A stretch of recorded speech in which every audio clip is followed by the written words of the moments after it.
Gagawa tayo ng Oreo pudding.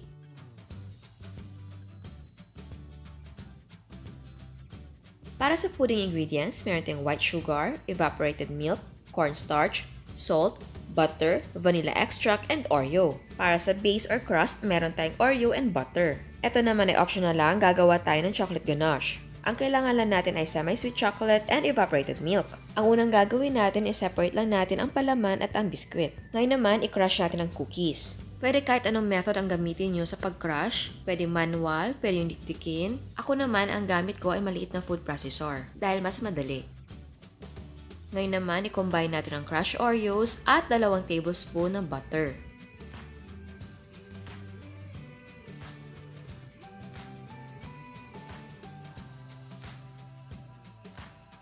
Tapos haluin lang natin na mabuti. And then maglagay tayo sa mga cups ng crushed Oreo.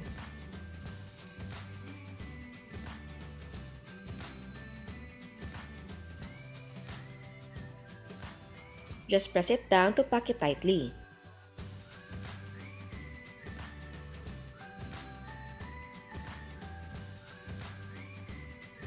Para mag-set ang ating crust, i-chill natin for 30 minutes. Para naman sa pudding, i-combine natin ang cornstarch, sugar, salt, and evaporated milk. And then mix well.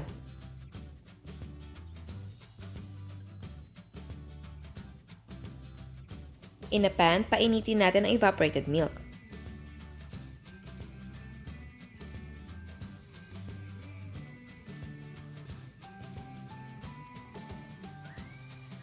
Ayan, kapag nag-bubbles na ang gilid, pwede nang ilagay ang ating cornstarch mixture. Paunti-unti nating ilagay ang ating cornstarch mixture habang hinahalo natin.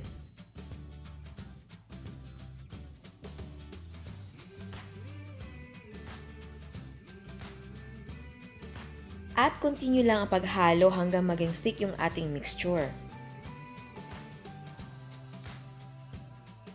Kapag kumapit or nag-coat na ang mixture sa ating spoon, ang ibig sabihin okay na ang ating pudding or luto na. Turn the heat off.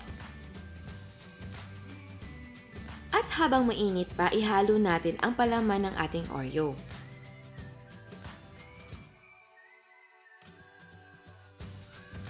Ilagay na rin natin ang butter and vanilla extract.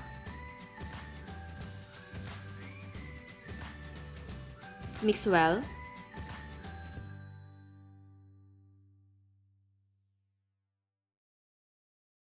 Tapos palamigin natin ng konti. Ito naman ay optional lang, maglalagay tayo ng konting Oreo.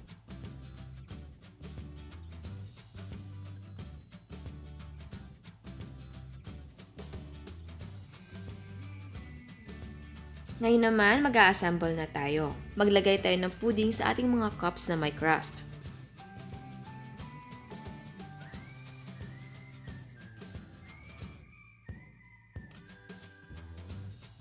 Itabi na muna natin at gawin natin ang chocolate ganache. Sa paggawa ng chocolate ganache, i-combine lang natin ang chocolate and evaporated milk.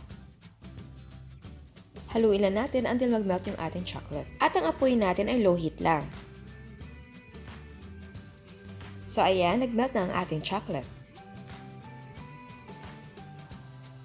Tapos lagyan natin ng chocolate ganache ang ibabaw ng ating pudding. Again, ito ay optional lang. At kung meron pa kayong extra Oreo, pwedeng ilagay sa ibabaw as topping. And then, takpan natin at palamigin bago natin iserve. At eto na ang ating Oreo pudding. Bago tayo mag-taste test, sa hindi pa nakasubscribe, please subscribe sa ating YouTube channel. And please click the notification bell para ma-notify ka sa mga bagong uploads. So ayan, titikman natin. Ayan. Ayan siya.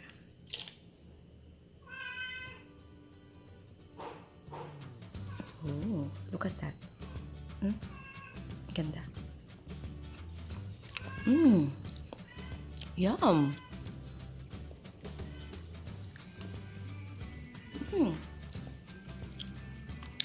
Tama lang yung lasa niya, hindi siya super matamis.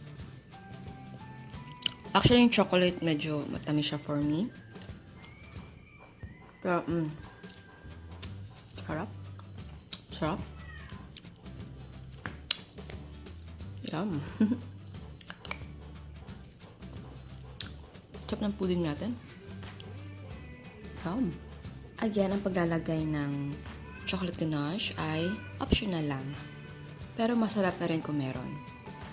Kung mahilig kayo sa dark chocolate, okay lang. Actually, sa mga ganitong recipe, kung ano yung feel yung idagdag na bagay, pwede nyo lagyan. Pwede kayo magdagdag.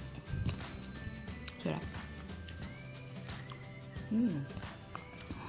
Kung gusto nyo makatipid, kasi syempre medyo mahal ang Oreo, ang pwede nyo gamitin dito for base ay pwede graham crackers or any kind of chocolate crackers na mas mura.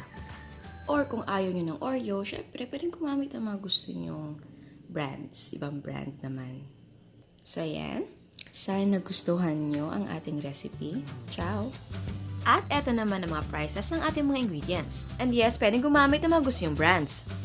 Ang nagawa natin ay 11 pieces. Ang cost per yield ay 22 pesos and 10 cents. Pwede mong ibenta ng 25 to 30 pesos. Again, ang selling price ay magdidepende kung magkano ang presyo ng sangkap sa inyo. At bago ko magpaalam, meron tayong another dose of inspiration. Ito ang Milo cake ni Miss Nina. Ito naman ang brownies ni Miss Raquel.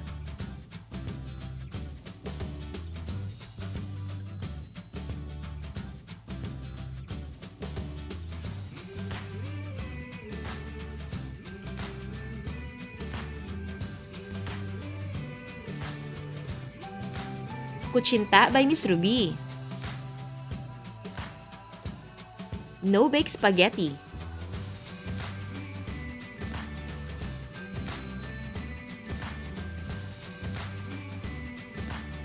At meron siyang no-bake cookies.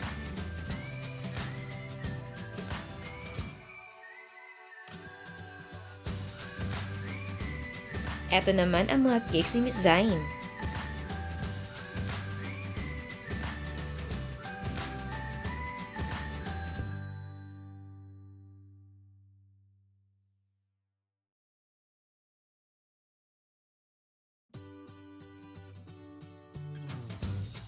No-bake brownies.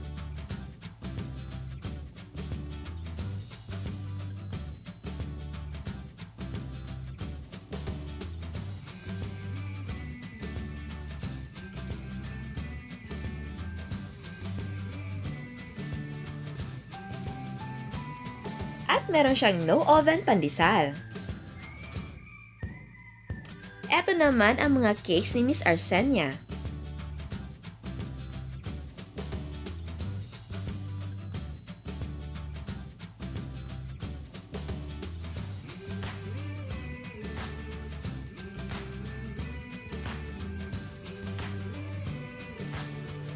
At meron siyang grumbles. Ito naman ang mga cakes ni Miss Bless.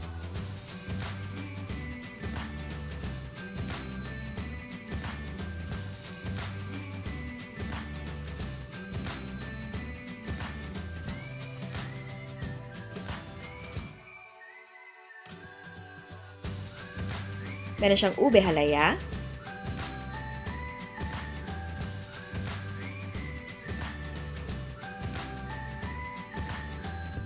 At meron siyang leche flan. Ito naman ang mga cakes ni Miss CJ.